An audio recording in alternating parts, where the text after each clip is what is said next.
Hey, I'm Ignacio. I am a controls engineer from Switch. The team from Echion is here. We're going to do some testing of the Land Cruiser. And we hope that everything goes well. If you like what you're seeing, don't forget to like and subscribe.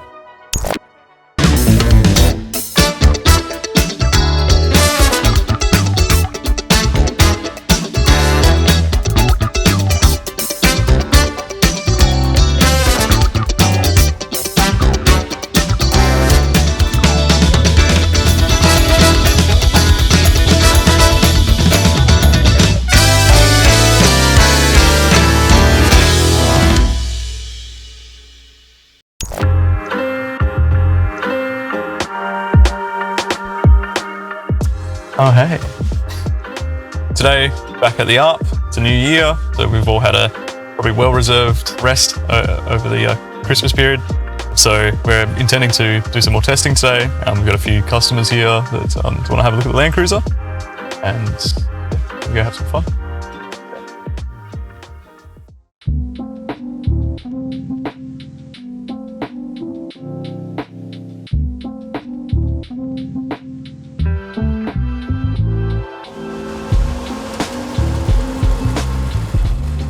Ready to unleash the power of XNO. Well, the journey has been a lot of learning on both sides. I think for both Switch and Echion, both on at all levels, from themselves to module specs, but also for Switch at the vehicle level. And I think it's been a lot of learning. That makes the vehicle a great platform, not only for marketing, but for R&D and future product developments that will come out of it. Yeah, very excited. I think, you know what, I think the project started just under a year ago. So a year from idea to an actual vehicle that we're driving, that's pretty good by any standards. I think it's really a testament to the agility of that team. Everyone's motivated to do just the right level of engineering to get the product out there. Second time driving this, faster than last time. It feels good. It's like, it's a very expensive toy. Don't want to break it, but I feel it should push it a bit.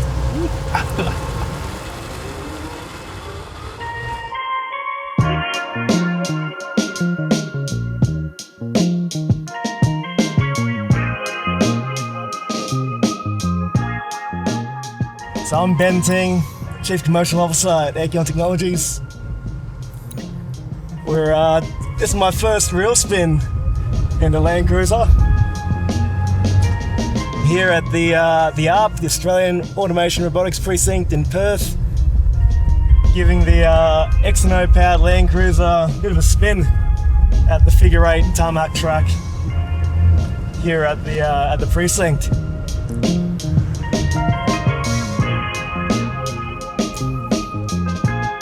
Ready? Yeah.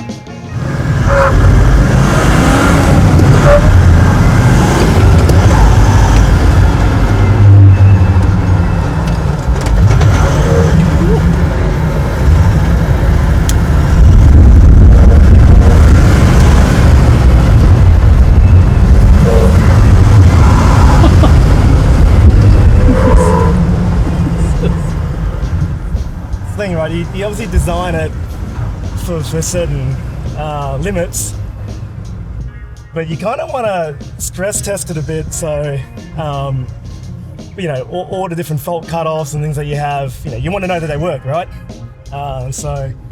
And that's why you kind of drive it as you do.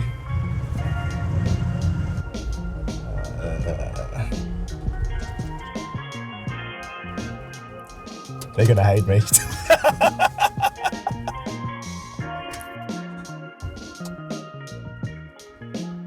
Yeah. Default. Yeah. So it cut out on acceleration. It was third gear acceleration, actually. Oh, yeah. Because I was doing first gear acceleration, second gear acceleration, third gear. Just you see, and it was the third. No, completely. Yeah, completely. Had a lot more go. Yeah. Yeah. Killer. What's happened? They reckon it faulted when I was accelerating in first, and then did start from second, and then did it in third, and it was the acceleration in third that tripped it. So. I'm thinking between first and second, you don't cross neutral. Between second to third, you're crossing neutral, and we've got a sequence fault? Yeah. So yeah, it doesn't know what gear you're in, and then something's happened and it's killed it. So I think it's the passing neutral, and we haven't quite got that right yet. Oh, well, should we just restart it, limp it back Yeah, to the limp it back. workshop? Yeah, I'll take it back. Call it. Yep. Nah, but it's been.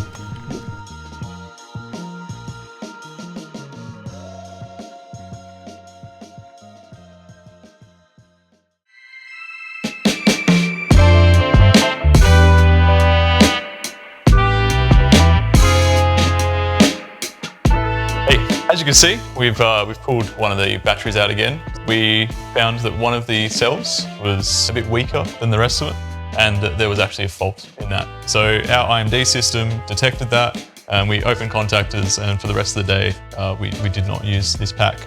So we've brought it back to switch, and it's back on the operating table essentially. We've determined that it is this module here. The way we found that is through some modeling done by George at Echion. Yeah, so that's from my side, but George will tell you a bit more about that now.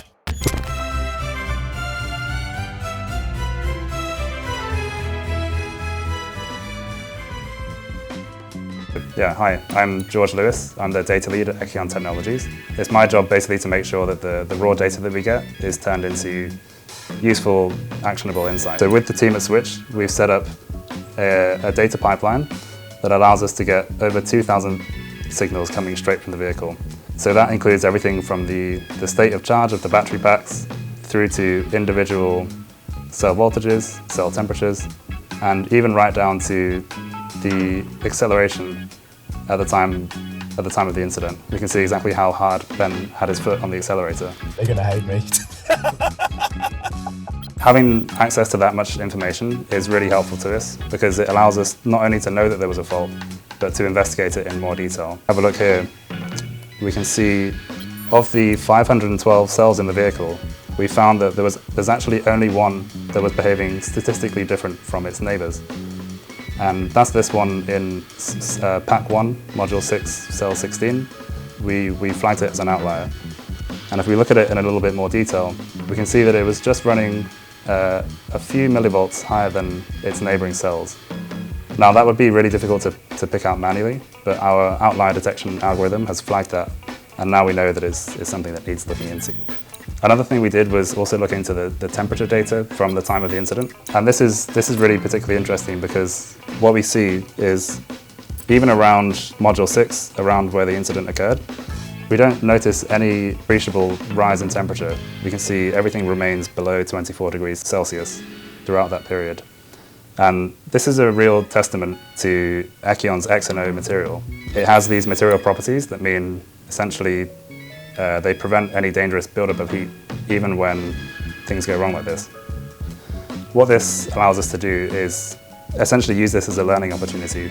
We can take the data from this incident and all the other data that we're getting from the Land Cruiser and use it to improve the software that's going into the vehicle. This is going to allow us to do things like improve the cell balancing in the vehicle. That'll allow us to extend the battery life of the vehicle. We can use it to give better feedback to the user on the state of health of their battery so that they have confidence in the performance of their vehicle. And of course, we're going to use it to improve and refine our outlier detection models so that hopefully we can catch incidents like this and see to them before they become a real problem. It's data that allows us to learn from and continue improving going forwards.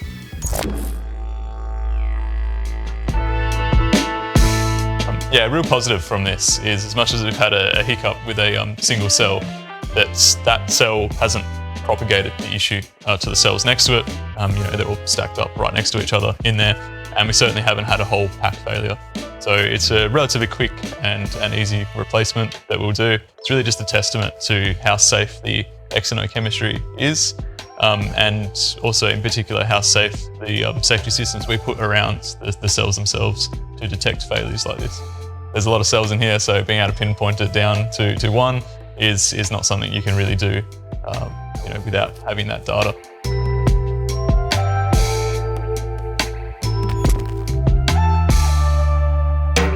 If you find this interesting and you want to follow this journey, then please like and subscribe. There will be plenty more.